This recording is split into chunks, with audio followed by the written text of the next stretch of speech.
Okay, so our next video is part 121. It's line 18A3R, anti-gravity UFO Lenz Law, FEEP, which is F-E-E-P, thruster, Dr. Martin Tajmar Wow Seti. I actually sent him an email letting him know that his information is coming up in the Wow Seti signal, and I hope he takes a look at it, because a lot of his theories and his results, the test results he's been working on, trying to get to work, are coming up in this signal. So within the first 120 videos, he wants to take a look at the keywords either on the tags or in the title to see whether or not it pertains to his work.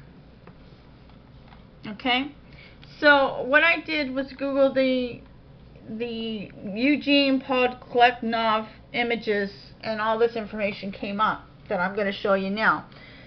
Eugene came up earlier in the data, so I wanted to expand on him to see what kind of work he's done and what kind of testing he's done.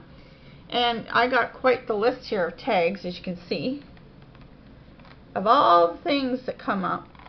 I'm just going to do a quick rundown.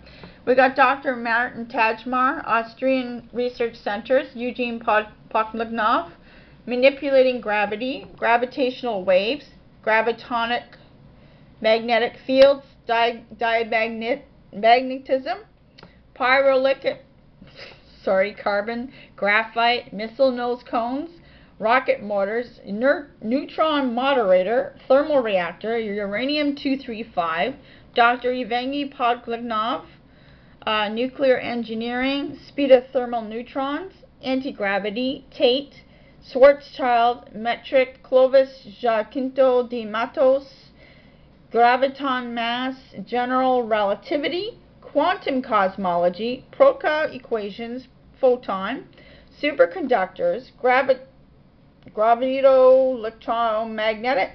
electromagnetism, inertia, gravity, Schiff-Barnhill effect, and University of the Institute of Lightweight Design and Structural Biomechanics in Vienna, and advanced space propulsion systems, International Space University of France. We've got Vienna University of Technology from Austria. We have an ARC Award, NASA JPL, ESA European Space Agency, FEEP thruster, field emission electric, propulsion, Darwin, Einstein, LISA. LISA is actually an acronym for a type of satellite that came up earlier. Astrium, Alina, these are all acronyms, okay? Astrium stands for something, Alenia stands for something, Max Planck Institute, Lenz Thirring Effect, Austrian Research Community, International Communication Award, and frame dragging. These are all keywords that I pulled out. And again, at the end of this series, I'm going to be taking all the tags and the keywords and cross-referencing them to see what comes up with them. So this is a huge project. And again, I'm just showing you my research notes. As I go along, I learn about stuff, and I'm teaching you not what I know, but what has been written on Wikipedia. I pull off the notes just to whatever pertains to the keywords, just to see what they mean and what comes up. Okay? So if we could get around to manipulating gravity, it would be the kickoff for a second industrial revolution. So that's what I'm saying. This is what I'm saying is going to happen in 2012. I was trying to think of the proper words for it, but this is perfect. Second industrial revolution. That's exactly what's going to happen in 2012. In the early 1900s, we had lots of inventions and stuff come up, and I believe 2012, the same thing's going to happen. And we're going to have all sorts of new technology coming up, new devices, new things that we're going to create and make, and it's going to be very exciting for us. Okay, so Dr. Martin Tajmar, leader of the Department for Space Power Systems at the Austrian Research Centers. We could start developing new kinds of metal alloys, synthetic materials, and medications. The fact of weight would not be of importance anymore in the process of mixing. Gotta have a drink of water in my Winnie the Pooh cup. Okay, so the computer industry could grow enormous. Sorry, I collect Winnie the Pooh cups. I've been collecting them since I was a kid. This is an old cup. just wanted to show it to you. That's my favorite. Okay, we could start developing new kinds of metal alloys, synthetic materials, and medications. The fact of weight would not be of importance anymore in the process of mixing. The computer industry could grow enormous silicon monocrystals that right now can't be created because of the Earth's gravity. One could even construct dampers for centrifugal force that would come into effect in car accidents or simply in driving along sharp turns. There would be a list of never-ending possibilities. How about some flying cars in the next year? I honestly believe, seriously, in the next 5 years, if we can develop this technology for this UFO engine and modify it so that it's even smaller, we could probably make cars that fly midair. I know we've already made some, but I'm talking about like little spaceships that we can fly around in, like little mini UFOs like the Jetsons. I honestly think someday we're going to have something like that. It'd be kind of cool. It'd be a lot more fun, actually. And this is what he's talking about. So Albert Einstein's theory of relativity, that will celebrate its 100-year anniversary this year, describes gravitational waves that could be used for such a vision. You know what's really cool is that he wrote what he was working on 100 years ago, and we're still to this day, as of 2012, over 100 years later, we are now testing some of his theories. It took us 100 years to figure out how to do it. They even come into existence together with electrical and magnetic waves in every common transformation station. Dr. Tajmar: unfortunately, those waves are too weak to be measured. We can only calculate them. For experimenting with those gravitomagnetic fields, though, one would need the mass density of a neutron star rotating with close to the speed of light. And that's from articlesextra.com, Gravity Manipulator. My thoughts. The picture on the left reminds me of the experiment on the right for February the 7th. Now, remember we were talking about this earlier, where this they're levitating this pyrolytic carbon. The square thing is levitating over these gold things. And it was talking about diamagnetism. It's the property of an object or material which causes it to create a magnetic field in opposition to an externally applied magnetic field, right? So I said we could take this technology to make the core of the spaceship, the middle of it, float in the middle. And then I come across this. Okay? And I was very excited because someone else came up with the same theory, only he's an actual scientist, and he actually made it work. He's from Russia. So a one-stone object would lose 4.5 ounces of its weight through shielding effects of the device. Ring of superconducting ceramic, yttrium, barium, copper oxide spinning at 5,000 RPM. Go in this direction. Whole assembly cooled with liquid nitrogen. Solenoids used to put magnetic field around the ring, and 3 solenoids which allow rings to levitate magnetically. So he did this experiment in his lab, and he wrote about it, and a lot of people say, well, this is impossible, we want to see proof of it. But because he did it in his lab and he's not allowed to show the proof, he had a lot of problems with people not believing him. So when I wrote him an email, I told him, look, it's coming up in the Wow Seti signal, so I'm assuming that your project, I know it does work. And based on the UFOs that we've seen, they're floating and they look exactly like this thing, not to the degree, but they're using that type of technology. So obviously this works. You guys just have to get on the ball and put it together and stop thinking about things the way they are. I think a lot of you are just limiting yourself. You're going on all these relative calculations from hundreds of years ago, and I don't see why you can't make some new ones. I mean, they made new calculations, and back in their day, people thought they were nuts. They made fun of them. They didn't take them seriously. No, it can't work. It's a theory. It'll never work. And then we find out 100 years later it does work. So what I'm trying to tell you is I'm trying to encourage you to take those formulas and ideas that you have and write them down and put them in papers and see what you come up with. Because you know what? You're limiting yourself. And that's why it's taking you so long to do stuff. So that's my little pet peeve for the day. Okay?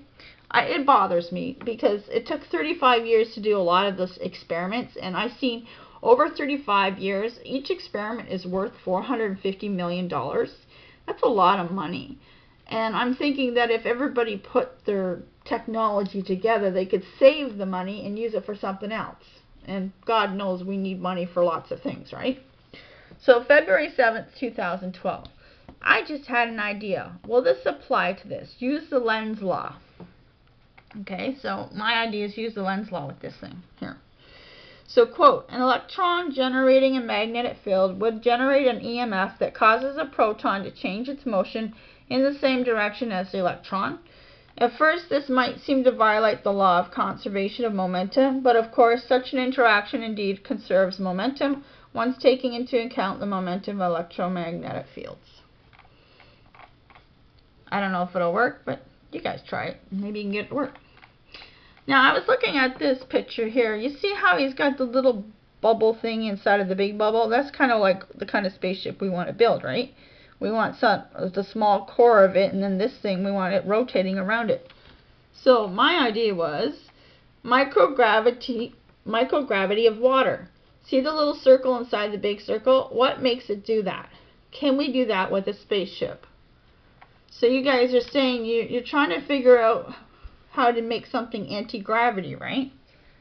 How does this little water molecule float inside of here? How does it create a difference of gravity so that it's inside in the inner circle of it? Just a thought. I could be wrong. It's just a thought. Here's sheets of pyrolytic carbon. That's the same carbon that we used here. And I show it's levitating. So pyrolytic carbon is a material similar to a graphite, but with some covalent bonding between its graphene sheets as a result of imperfections in its productions. Pyrolytic carbon is man-made and not found in nature. And by the way, this did come up earlier in another line of the Wow Seti data. I'm just reviewing it here because it reminded me of this experiment that he did. Generally, it's produced by heating a hydrocarbon nearly to its decomposition temperature and permitting the graphite to crystallize. One method is to heat synthetic fibers in a vacuum. Another method is to place seeds or a plate in a very hot gas to collect the graphite coating. This is uranium-235. That's what it looks like. This came up as well. It is used non-reinforced for missile nose cones and ablative boil-off cooled rocket motors. So I was really excited. Uranium-235, it was just a number, and then I found out it's used with missiles and rocket motors. I thought that's pretty cool. So in nuclear engineering, a neutron moderator is a medium that reduces the speed of fast neutrons. Okay? We keep talking about neutrinos, neutrons, and those are coming up in the actual calculations for the formulas for the gas and the acceleration plasma. So I really expanded this area because I wanted to study it and make sure that this stuff is going to work if we mix it together. So we have a neutron moderator is a medium that reduces the speed of fast neutrons, thereby turning them into thermal neutrons capable of sustaining a nuclear chain reaction involving uranium-235. Commonly used moderators include regular light water, roughly 75% of the world's reactors, solid graphite, 20% of the reactors, and heavy water, 5% of the reactors.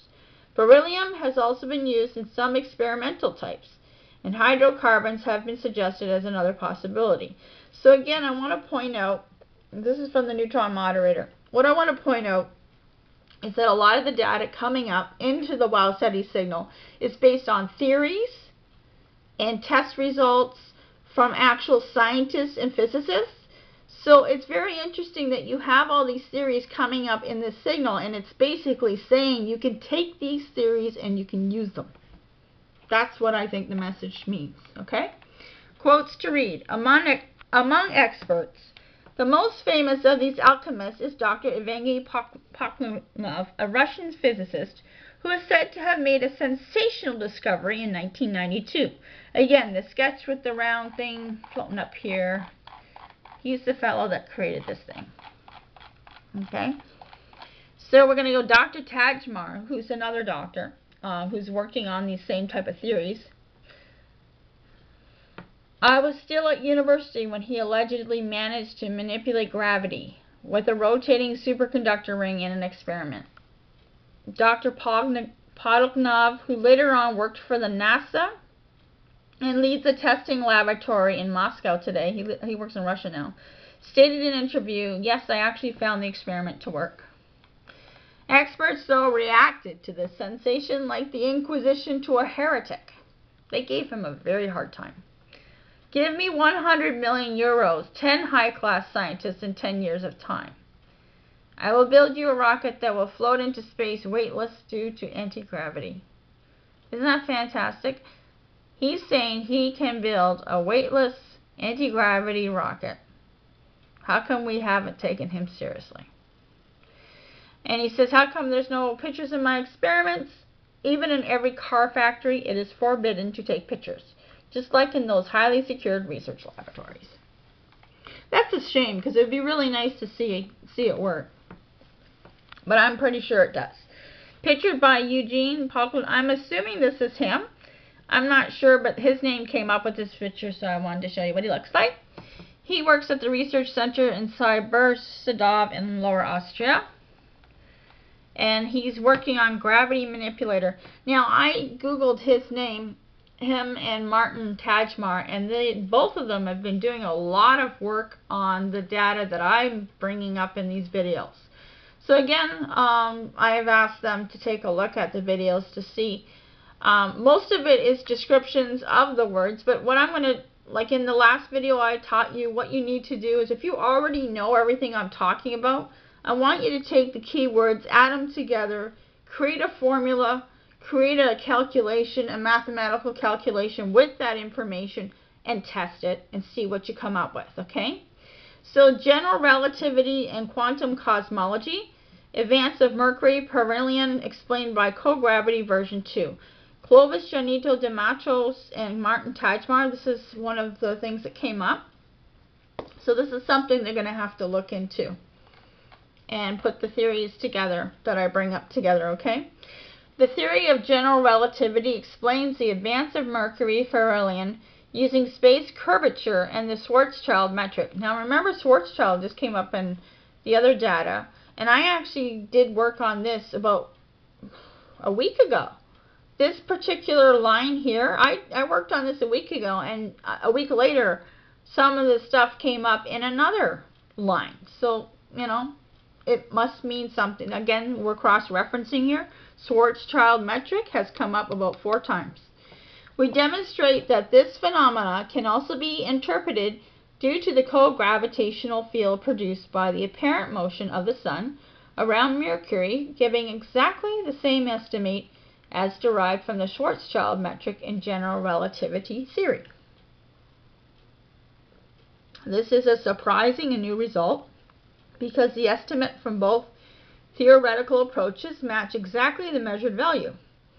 The discussion and implications of this result is out of the scope of the present work. So that was interesting. It says the discussion and implications of this result is out of the scope of the present work. Now here you have something that they've got a test result to. It's showing them something, and it's not adding up to what we currently know in our technology. We have the neutrinos from Gran Sasso traveling faster than the speed of light, and that's out of our present scope of present work. So again, I think this is all part of the universe giving us some alien technology to different people all over the world. And what he does is he gives them ideas and messages, and they grasp it and they test it, they write about it, and then they don't know what to do with it. So the comment on non-linearity of the field induced by a rotating superconducting shell. There we go. Remember my UFO that idea came up with from the vision was saying it was rotating on the outside, and here's this gentleman, Mr. Tajmar, talking about the exact same thing. So that is so cool. An extension to the model from Berger is proposed to analyze the non-linearity of the magnetic field from a rotating superconducting shell, taking into account the effect of the London penetration depth. And then he has another paper he wrote called Electrodynamics in Superconductors Explained by Proca Equations. Again, Proca Equations has come up 2 or 3 times in 3 other lines of data. Okay, so that's another keyword that we're going to look at. A fully consistent model to study electrodynamics for superconductors in the stationary and non-stationary regime has been developed based on Proca equations and a massive photon. In particular, this approach has been applied to study the electric field penetration depth in superconductors. The model shows a deviation from the charge contribution to an internal electric field compared to previous approaches. And then we have the next paper he has is gravitomagnetic London moment and a graviton mass inside a superconductor. And this is from Clovis Janito de Matos and Martin Tajmar. I hope I'm saying his name correctly. I'm sorry if I'm not. Using Proca electromagnetic and gravitito-electromagnetic equations, the magnetic and gravitomagnetic properties of a rotating superconductor are respectively derived. Perfect diamagnetism. Remember I was telling you the diamagnetism where the thing is floating can be used for the core of the UFO? That's diamagnetism right there, where the carbon is floating, levitating above that. Okay, so let's go back down here. I lost my spot. Where am I? Oh boy. Leave it to me, eh? Okay, so perfect diamagnetism and the magnetic London moment are deduced from the photon mass in the superconductor. Similarly, it is shown that the conjecture proposed by the authors to resolve the Cooper pair mass anomaly reported by Tate can be explained by a graviton mass in the superconductor different with respect to its expected cosmological value. So based on that, I'm thinking they had some sort of test result that happened from this guy Tate, and they said it was an anomaly. They didn't know why it was happening, and they figured something out. So condensed matter equals is greater than superconductivity. Gravito-electromagnetic properties of superconductors. A brief review from C.J. de Matos and M. Tajmar. Starting from the generalized London equations, which include a gravitomagnetic term, the gravitational and the electromagnetic properties of superconductors are derived. A phenomenal synthesis of these properties is proposed. Gravitomagnetism, superconductivity, generalized London equations, and generalized London moment, electromagnetism, inertia, gravity, Schiff-Barnhill effect. So it's just giving a list of what came up. And this is Martin Tajmar. This is the fella here that I emailed. So it's martin.tajmar at kaist.ac.kr. So if you want to talk to him about these theories, give him a shout. And he works at the www.ilsb.tuwien.ac.at / and then a squiggly line in Tajmar. Okay? And he's from the University of Institute of Lightweight Design and Structural Biomechanics in Vienna. And he did a lecture on advanced space propulsion systems. So of course when that came up, I was like, oh cool, this guy's working on space propulsion systems, and that's what I'm working on too. Well, gathering data for it, that's all. And again, it talks about his awards, the ARC Award, and he did U.S. Air Force Windows on Science Award and Austrian Research Community. Quite the busy person. Since October 2000, I'm a research scientist, this is his words, and project manager in the Space Propulsion Group at ARC Cyberdorf Research, Austria's largest research institution. Previous working experience includes the Advanced Propulsion Group at NASA JPL and the Electric Propulsion Section at the European Space Agency ESA. At Cyberdoor's research, we developed a unique micropropulsion thruster for satellites, called an FEEP thruster, Field Emission Electric Propulsion. This engine produces a thrust of 1-100 UN, suitable for ultra-precise altitude and orbit control required for next-generation science missions, like telescope interferometers or gravitational wave observatories. The highly controllable thrust allows such a satellite formation to detect planets outside of our solar system, Darwin, or gravitational waves as predicted by Einstein more than 80 years ago in LISA. Again, those are our code words for other words. We cooperate and receive contracts from NASA, ESA, and major industries such as Astrium and Alina, our research institutions such as Max Planck Institute. February 7th, my thoughts. I looked at Dr. Tajmar. Today's the February 13th when I'm filming this, by the way. My thoughts. I looked at Dr. Martin Tajmar's Facebook and found a link to this. And it's just what we need to do. I also sent him an email asking him to look at the video data because many of the things coming up in his papers and PDF files are listed above, which came up with the Wow Seti signal data. I wanted him to look at it because he's the expert in this field, the person that's come up so far in here along with several others. Maybe all these men need to sit down and have a chat and compare notes. They might have everything they need and not even know it. Quote, Einstein's general theory of relativity predicts that non-static stationary mass-energy distributions affect space-time in a particular way, giving rise to a phenomenon usually known as frame dragging. The first frame dragging effect was derived in 1918 in the framework of general relativity by the Austrian physicists Joseph Lenz and Hans Thüring.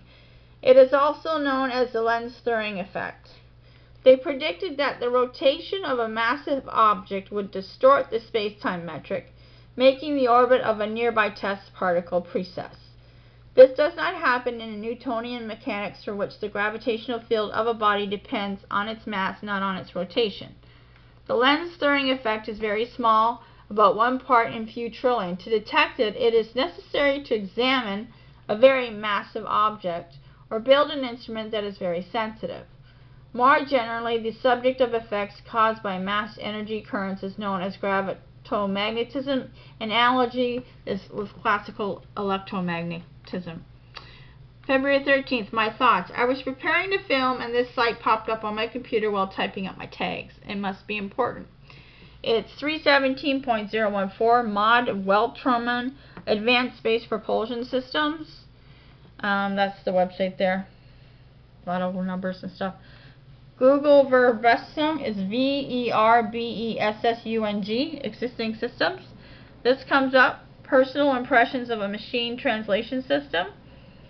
What it says is this translating system has a vocabulary of 100,000 words, and that's what I got from it. So I'm assuming that would be for Perl 6. You guys are working on Perl 6, trying to translate it in lots of languages. Maybe that'll help you. So again, we're going to go up here to all the different tags, which I think I told you already. Yes. Okay, so we're done this video, and we'll work on the next one.